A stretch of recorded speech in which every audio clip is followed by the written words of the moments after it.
नमस्कार, मैं हूं नारायण मिश्रा और आप देख रहे हैं न्यूज़ पोस्ट। दोस्तों, मैं बात करने जा रहा हूं सुपर संडे की।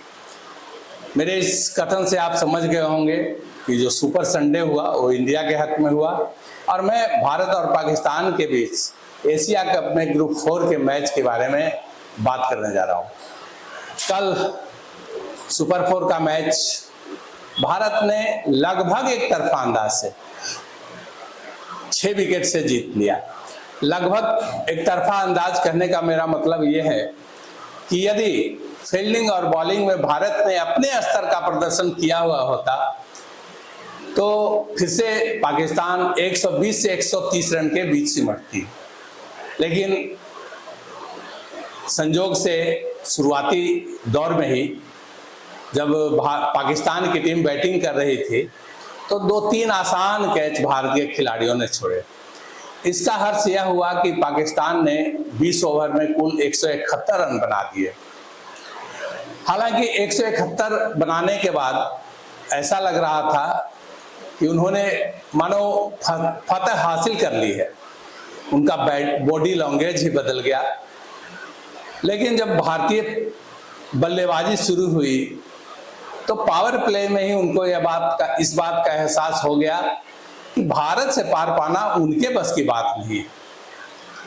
भारत ने पावर प्ले में लगभग 12 के औसत से रन बनाए और अपना 100 रन 9.4 ओवर में पूरे किए बिना किसी नुकसान के।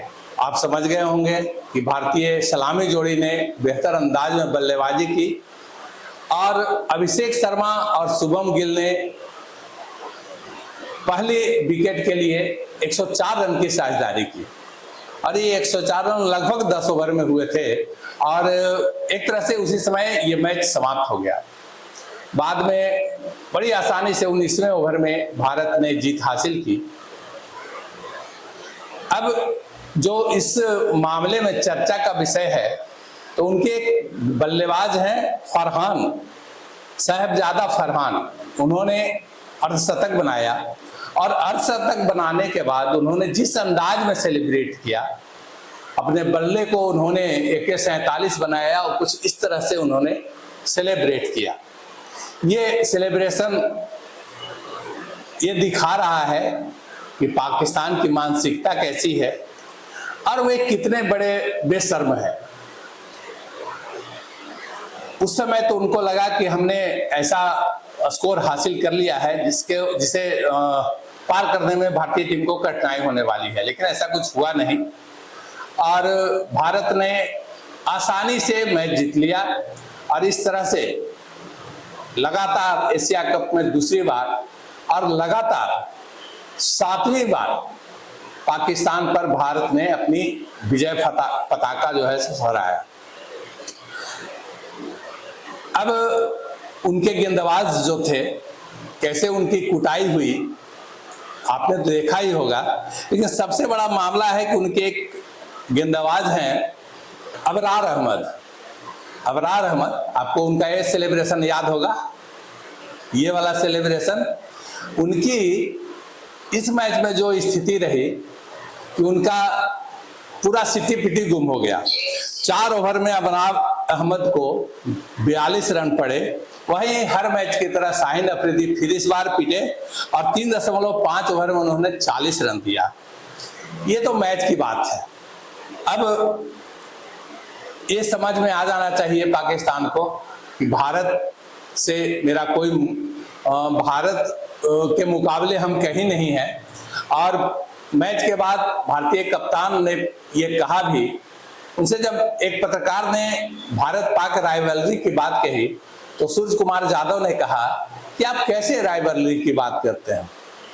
राइवलरी तब होता है जब 15 मैच हुए और स्कोर 7-8 हो या 6-5 हो या 7-8 हो, लेकिन अब स्थिति तो ऐसी है कि हम लोग एक तरफा अंदाज में जीत रहे हैं। इस तरह से उन्होंने एक तरह से बहुत बड़ा तमाचा लगाया है पाकिस्तान टीम पर और स्थिति ये है कि पाकिस्तान अब शायद ही एशिया कप के फाइनल में पहुंचे, क्योंकि अभी जो उनका मैच है वो बांग्लादेश और श्रीलंका से है और दोनों टीमें तगड़ी खेल रही है। तो हम फिर से आपसे रूबरू होंगे। कल पाकिस्तान का मैच है और इंडिया का मैच है 24 को। तो जिस तरह से भारतीय टीम खेल रही है, फिर से मैं एक बार आपको बताना चाहता हूं कि भारत की गेंदबाजी और फील्डिंग उस स्तर की नहीं रही जिस स्तर के खिलाड़ी हमारे पास हैं, जिस स्तर का उन्होंने पैमाना बना रखा है। लेकिन हम उम्मीद करते हैं कि किसी दिन ऐसा होता है। बुमराह जो भारत के सबसे अच्छे गेंदबाज हैं, उनका कल दिन नहीं था और उन्होंने 4 ओवर में 45 रन खाए, कोई विकेट नहीं मिला, हालांकि कैच छूटा था उनकी गेंद पे। लेकिन कुल मिलाकर देखें तो कल फील्डिंग और जो बॉलिंग है भारत की वो स्तरीय नहीं रही। बावजूद इसके हमारी टीम ने उन्हें 171 पर रोका और एक समय उनकी स्थिति ये थी कि 10 ओवर में लगभग वो 100 रन बना चुके थे, लेकिन बाकी 10 ओवर में उनका स्कोर 71 रन के करीब सिमट गया। तो कुल मिलाकर इस जीत में एक और खिलाड़ी जिनकी भूमिका काफी अहम है वो है दुबे, क्योंकि उन्होंने 2 विकेट निकाले, बल्कि जो तेजी से रन बना रही थी पाकिस्तानी टीम उस पर भी नियंत्रण किया। तो कुल मिलाकर कल का मैच भारतीय लिहाज में शानदार रहा और पाकिस्तानी अपना माथा पीट रहे हैं। तो फिर से हम आपसे रूबरू होंगे अगले मैच के बाद। तब तक के लिए बहुत बहुत धन्यवाद। नमस्कार।